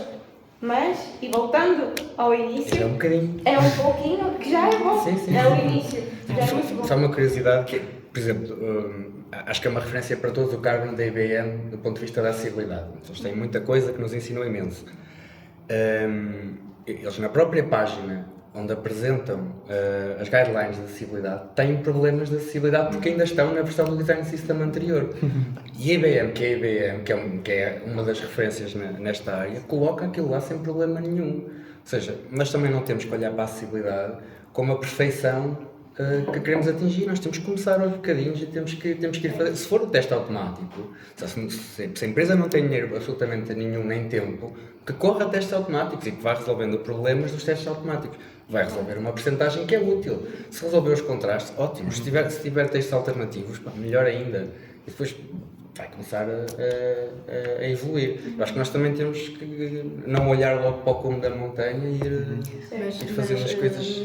Não tirando a tua visão perfeita. Não é perfeito. Eu acho que é a única forma de trabalhar. É a única forma, porque o mundo não pode parar simplesmente, e vamos parar agora 5 anos para pensarmos a acessibilidade com pés e cabeça, e tudo o que fizermos agora vai sair já dentro do sistema. Começar por algum lado. Mas não nos vamos esquecer que mesmo para fazer testes automáticos não só se baseiam em testes unitários. Mesmo os testes automáticos são feitos por QAs, é preciso lá chegar. E ainda há muito pouco QA que tem informação sobre acessibilidade. Muito pouco. Felizmente já há pessoas a interessar-se, eu sou uma delas, mas ainda não trabalho com acessibilidade, mas há muito pouco. E conforme vocês têm essa dificuldade, agora imaginem um QA. Porque isto começa pelos designers, não é? Começa por alguém que não seja designer e que tenha essa curiosidade. Mas é por vocês que começa, na implementação na empresa. Agora imaginem quem está à vossa volta que não começa por aí. E que isso é tipo um comboio, não é? Começa pelo design, depois vai pelo QA, vai pelo developer. Por isso, para testes automáticos dá um longo caminho para lá chegar. E acho que o mais importante, acho que estamos todos a repetir, mas eu acho que é bom pôr estas coisas recentes, que só o facto de estarmos aqui a falar, para nós já vai entrar mais na cabeça, que tudo isto que estamos a falar é importante, não é só os critérios, não é só testar automaticamente, não é só cegos e cadeira de rodas que precisam disto, e para todas as outras pessoas também. Começar a trazer esta discussão já é o início. Eu sempre digo isto e para tudo na minha vida. Estar ciente já é metade do caminho feito, para tudo na vida. Só estar ciente de um problema já te vai fazer pensar nele e ser melhor. Portanto, isso já é bom. Dizer também, e pegar na discussão que tivemos sobre o que é ser expert, acho que todos temos esta questão. Eu sou uma expert? Será que eu já sou? Será que eu já posso pôr no LinkedIn? Ou o que é que faz de mim uma expert? O que é que eu tenho de fazer? É isto, e quero dizer isto a toda a gente, que basta começares. Se tiveres interesse, se tiveres prática e quiseres mudar e quiseres fazer alguma coisa, já estás no caminho certo. Não precisas do título, mas se quiseres, pronto, usa o título, está bem. Faz dinheiro com isso, tudo bem, fixe. Mas o que importa é ter a confiança, não é? E saber que estás a fazer por ti mesmo, e que estás a aprender com isso e que estás a fazer os outros aprender. Queria deixar isso assente. Eu quero só dizer uma coisa. Eu acho que a acessibilidade tem que ser um mindset. Sempre que você for fazer uma tela nova, por exemplo, não começa a desenhar sem pensar na acessibilidade. Já começa a pensar, por exemplo, a fonte. Não vou colocar a fonte 14, já começa com 16. No ponto, não vai ser bonito. Vai ser bonito. Se você começar com a acessibilidade, não tem por que você já se desviar e tentar fazer de outra maneira que vai ser mais bonito. Foca naquilo sempre acessível, que você vai conseguir fazer coisas bonitas e acessíveis ao mesmo tempo, ao invés de só fazer bonito ou só fazer acessível. É possível fazer tudo junto. Posso adicionar a isso? Eu para a universidade em si, eu tenho um background de ciências. Ou seja, eu gosto às vezes daquelas receitas, de saber o que é que eu posso fazer ou não posso fazer, quais são literalmente as guidelines para... Então, se eu quiser fazer a torta que ela fez, como é que eu faço?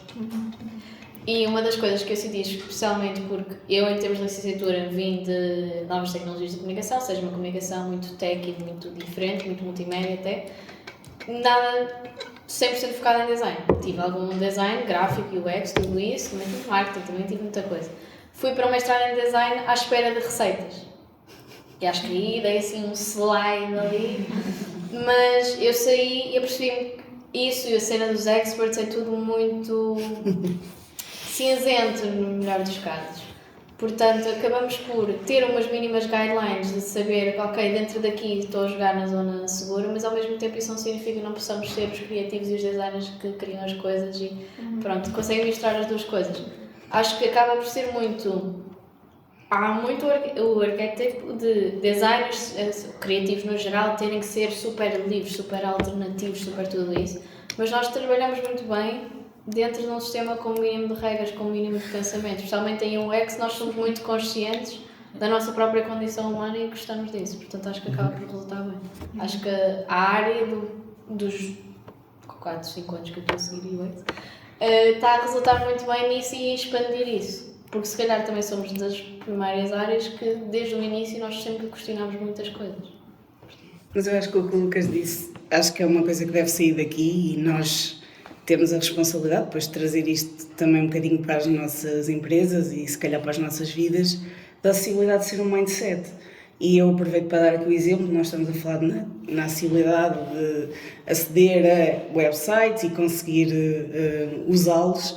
Nós, por exemplo, eu trabalho na área de cibersegurança, que é uma área crítica, portanto, se alguém tiver a ter uma ameaça na sua empresa, e eu trabalho para a área B2B, estamos a falar de dados que estão comprometidos. Portanto, as pessoas, vocês ficariam surpreendidos que nem todas as empresas têm experts de cibersegurança a usar software de cibersegurança. Às vezes, e por exemplo, dou o caso de algumas escolas, alguns agrupamentos de escolas, é o professor de matemática que até dá uns toques de cibersegurança que gere o parque de cibersegurança das escolas. Então, nós estamos agora a construir o nosso design system e nós temos um trabalho que está a ser feito sobre um content style guide, em que a primeira coisa é a acessibilidade do conteúdo. As pessoas que vão ler estes termos técnicos sabem, em caso de ameaça, o que é que têm que fazer e quais os passos para recuperar o sistema e para fazer isto. Portanto, se nós tivermos a acessibilidade como um mindset e começarmos logo a questionar estas coisas de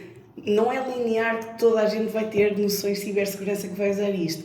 Não é linear que toda a gente vai ter uma visão a 100%. Não é linear que toda a gente vai ter uma saúde mental completamente a 100%. Portanto, se nós tivermos este mindset de vamos partir do princípio que todas as pessoas são diferentes e vamos envolvê-las neste co-desenho, nós já vamos começar a trabalhar nesse sentido. Nós só começamos agora, portanto, eu falo de uma empresa que tem 16 anos, só começamos agora a questionar o conteúdo, porque quando começámos as traduções, havia muito, especialmente na América Latina, eles são muito, interagem muito connosco e mandavam-nos questões, o que é que esta palavra quer dizer, não percebo esta sigla, e nós demos um PDF de 100 páginas, está aqui a terminologia toda. Ora, tu estás em caso de ataque, tens que ser super rápido, vais ali, não vais, não é?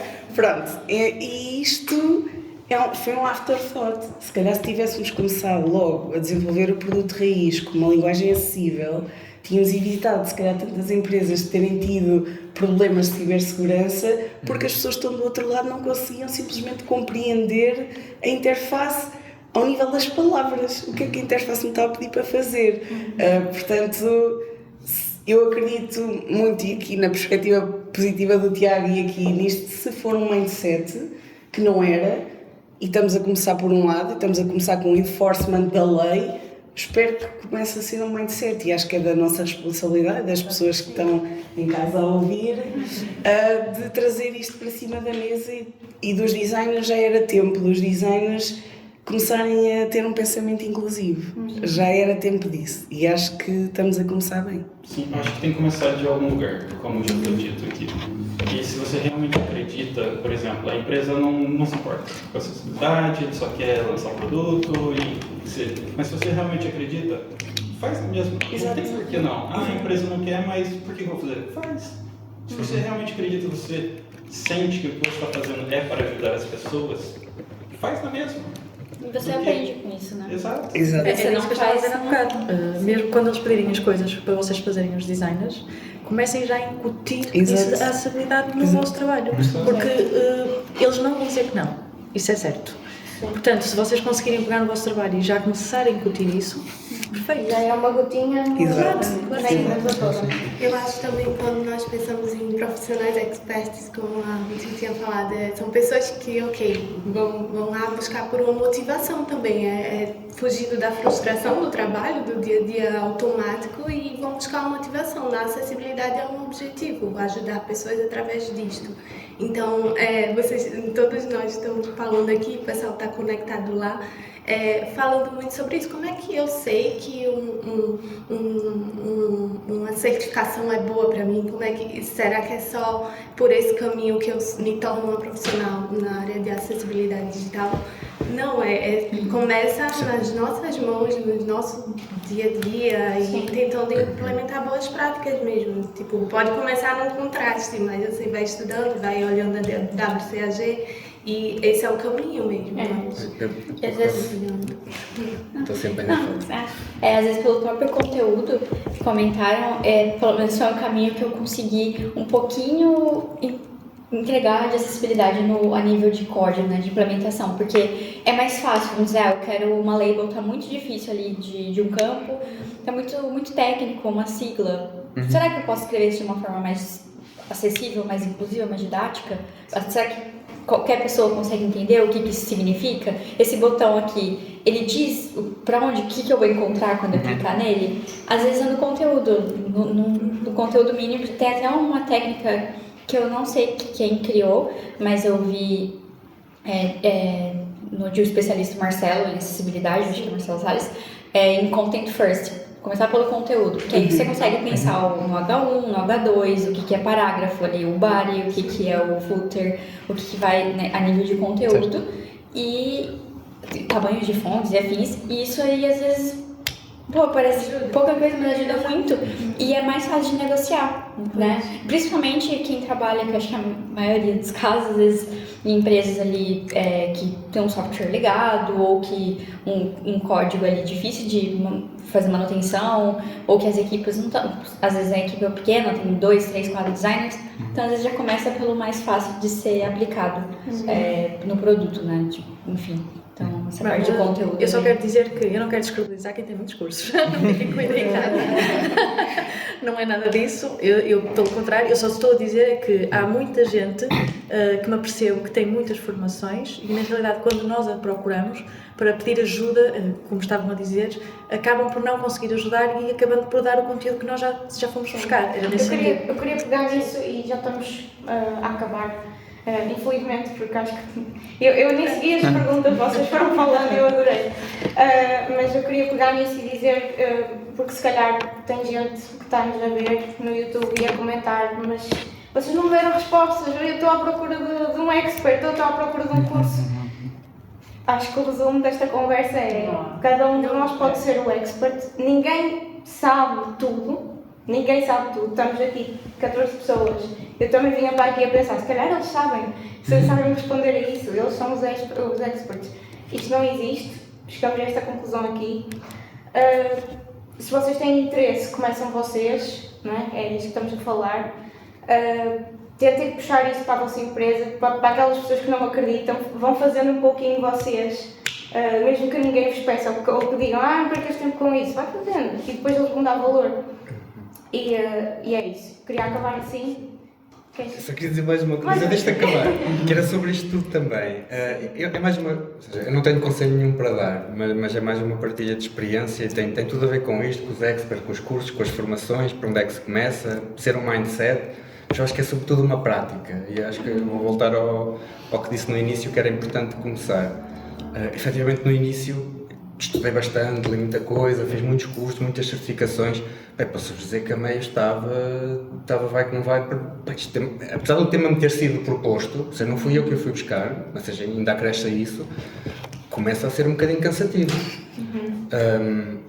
Eu só fiquei realmente confiante na acessibilidade quando comecei a implementá-la e acho que até só aprendi sobre ela quando estava a trabalhar em projeto com ela, porque até lá os cursos, a verdade é que eles repetem coisas que nós já temos que saber obrigatoriamente enquanto designers ao nível da experiência, porque nós não sabemos aquilo então. Sim, como ao pé da Marília. Sim, exato. Mas só a fazer aquilo. Mas acho que para desproblematizar, eu acho que aconteceu em tudo, quer dizer, toda a gente aprendeu mais no primeiro emprego do que durante a universidade, toda a gente aprendeu mais a trabalhar com o Figma do que num curso de Figma, portanto, acho que é sobretudo.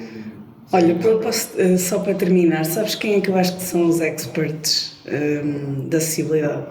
São os teus utilizadores com limitações. Sim. Portanto, não, mas sabes, eu quero acabar com isto porque muitas empresas acham que é só ter o certificado depois não sabem se realmente se usam, se não usam, se conseguem, se não conseguem.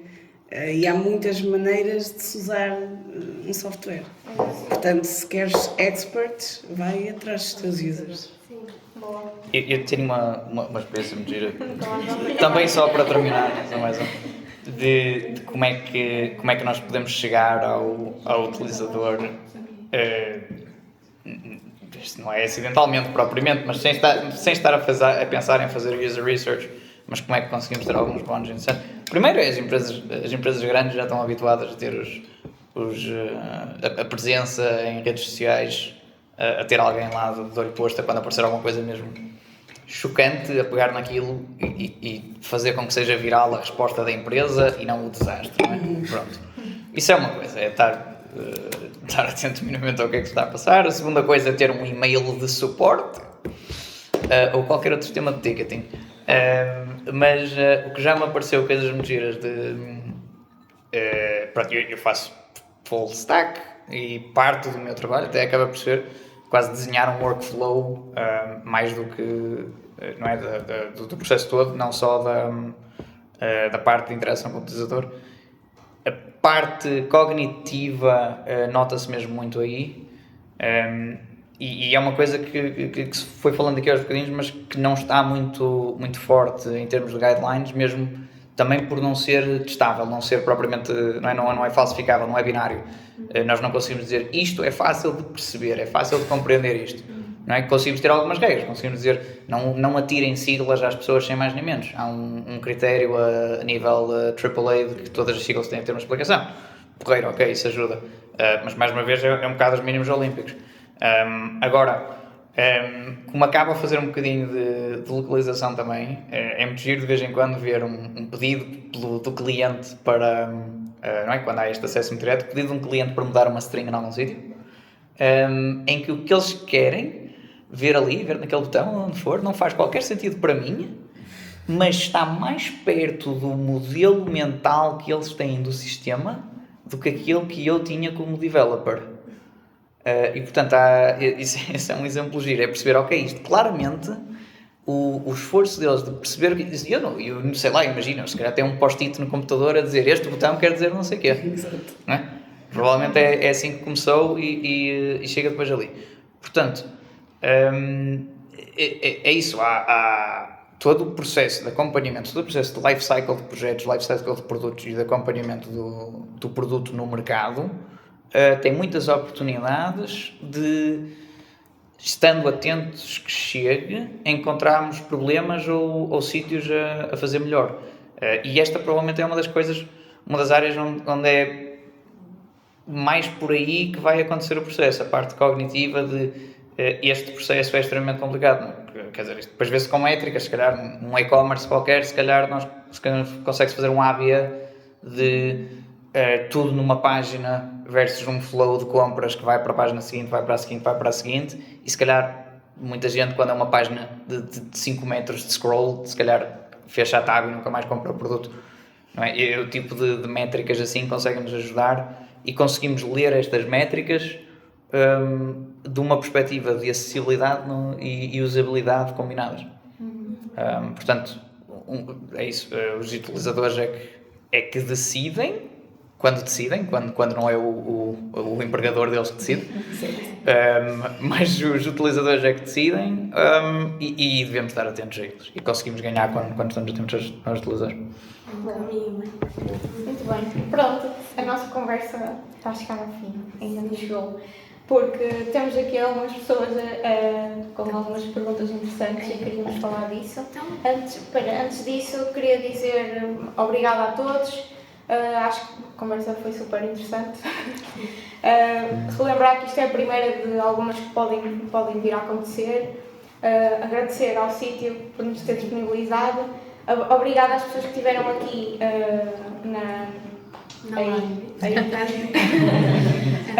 e podem fazer perguntas agora se tiverem alguma questão, algum agradecimento ou alguma coisa. Pronto, é isto.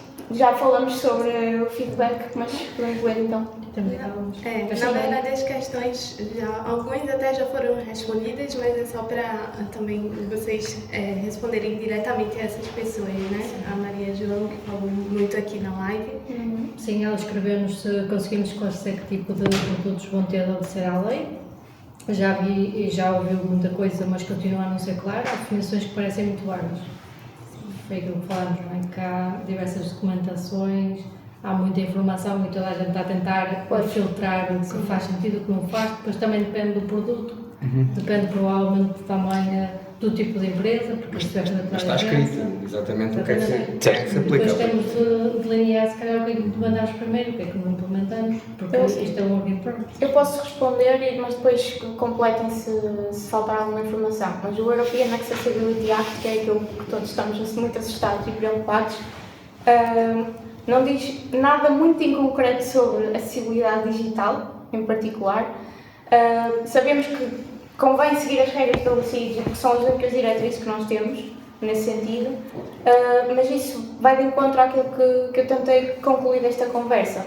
Vai de cada um, não há uma coisa certa ou não. Os experts que falaram comigo disseram, tens de ver o que é que achas prioritário. Fala, se tiveres a opção de falar com utilizadores reais, que tenham problemas, esse tipo de problemas, são as melhores pessoas para te dizer se deves ou não fazer isto.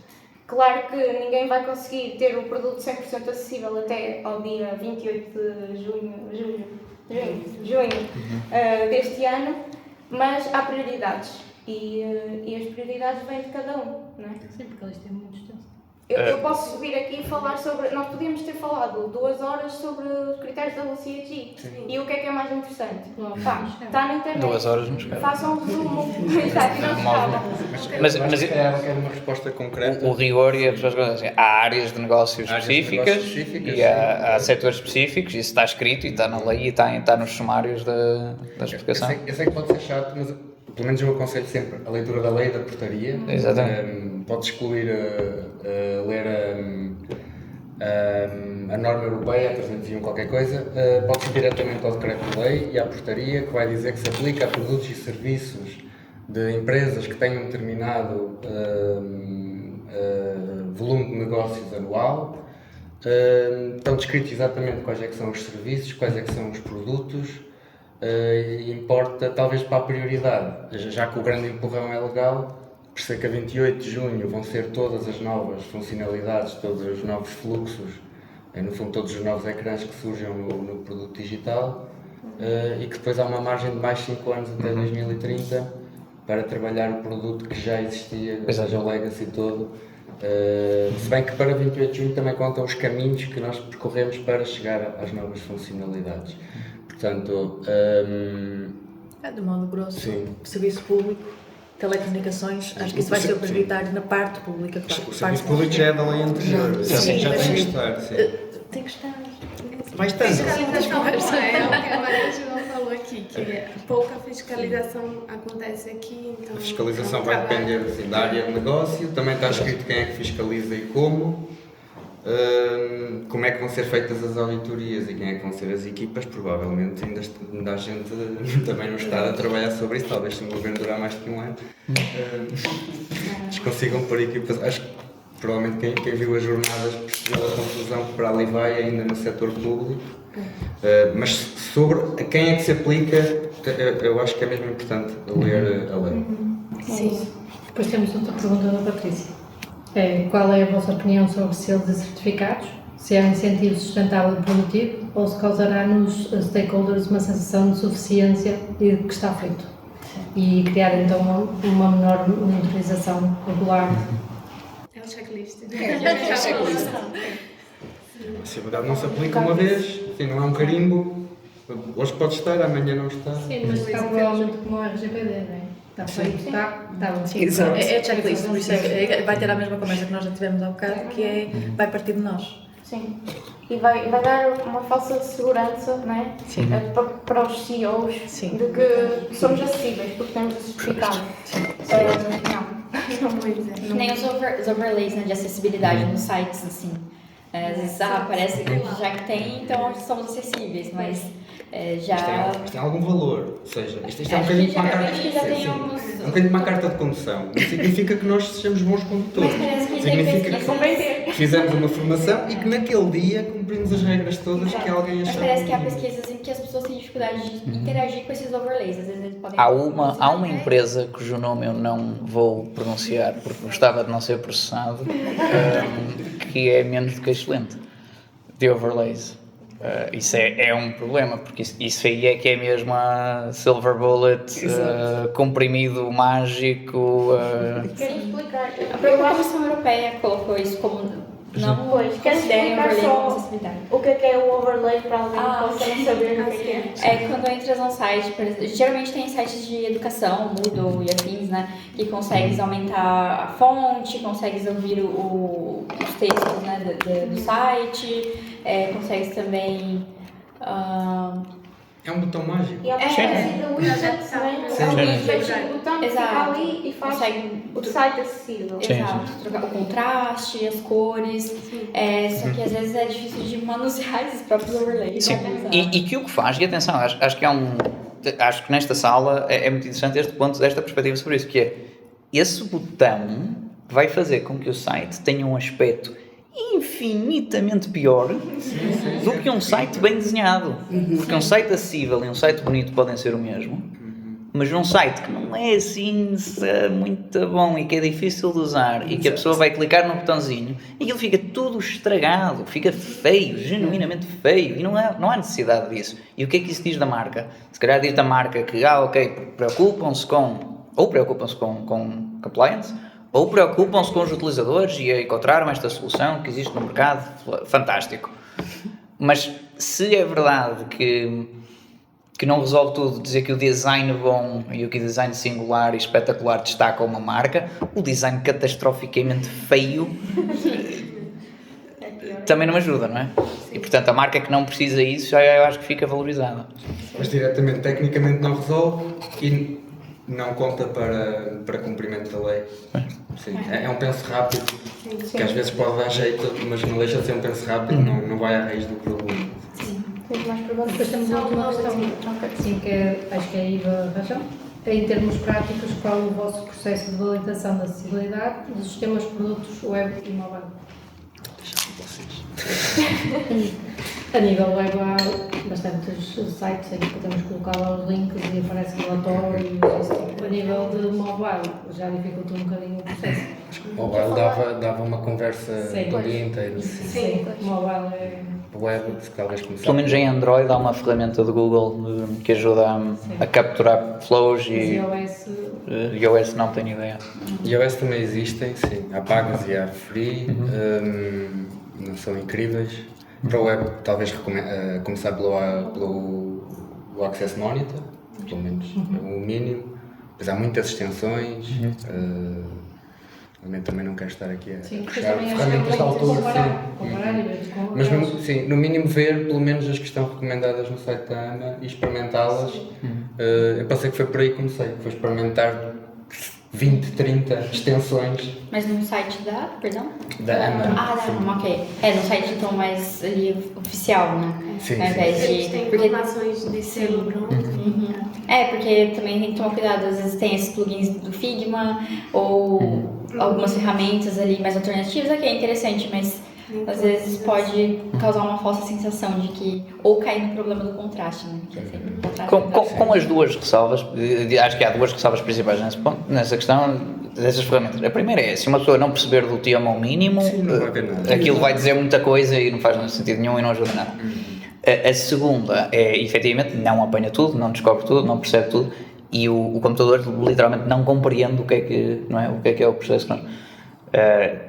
Sei lá, um dia talvez alguma coisa de inteligência artificial consiga ajudar um bocadinho, mas continua a ser o computador a tentar brincar à pessoa e não consegue. E o próprio profissional e designer, developer consegue formar-se e consegue aprender. Só para não confiar obviamente a 100%, não há 58%, nem perto disso, nem mais ou menos, nem metade. Não há acessibilidade ou verificação sem testes manuais e sem testes com utilizadores. Exato. Certo. Depois recebemos mais uma da Sandrina Soares, que é se o sistema se aplica a todos os produtos B2B ou B2C ou ambos. Neste caso, B2B. A lei é principalmente a B2C? B2B. Mas B2B também pode ser incluído, daí ler as leis ser importante, porque B2B pode ser considerado B2B2C, sim. Sim, pronto. Ou seja, é para business, não é para o consumidor direto final, mas acaba por ser também consumidor, portanto tem que ser... Conseguimos excluir produtos internos, intranet, Exato. Isso há legislação própria para back-office. Mas também, só dar a ressalva de que, eventualmente, e ainda bem temos esta lei agora, poderá vir uma lei Está para preparada. incentivar toda a gente. A lei está no forno. Exatamente. Para criar postos de trabalho acessíveis. Isso vai acontecer. Que isso vai ser o pau, mas entretanto já há a cenoura, que é as empresas com mais de X trabalhadores, acho que estamos em 200, as empresas com mais de 200 trabalhadores têm que ter uma certa porcentagem de trabalhadores, pessoas de deficiência. E se o software e os sistemas que usam não forem acessíveis, têm duas opções. Ou não conseguem contratar pessoas deficientes porque a pessoa vai se demitir quando vê que não tem condições para trabalhar, isto é uma tristeza, ou fazem aquela coisa ridícula de contratar deficientes profissionais, que há algumas empresas que andam a fazer isto. São ótimos testers, mas que há empresas que têm vagas que... É só para o papel. É literalmente só para poder dizer, encontramos um. Pois. E isso depois também sabe-se, não é? Exato. Pronto, estamos no fim, já passamos um bocadinho da hora, mas espero que tenham todos gostado. Mais uma vez, isto é o primeiro, já tenho várias ideias para os próximos. Já falamos de inteligência artificial, já falamos do CIG, podemos falar sobre isso mais 2 horas.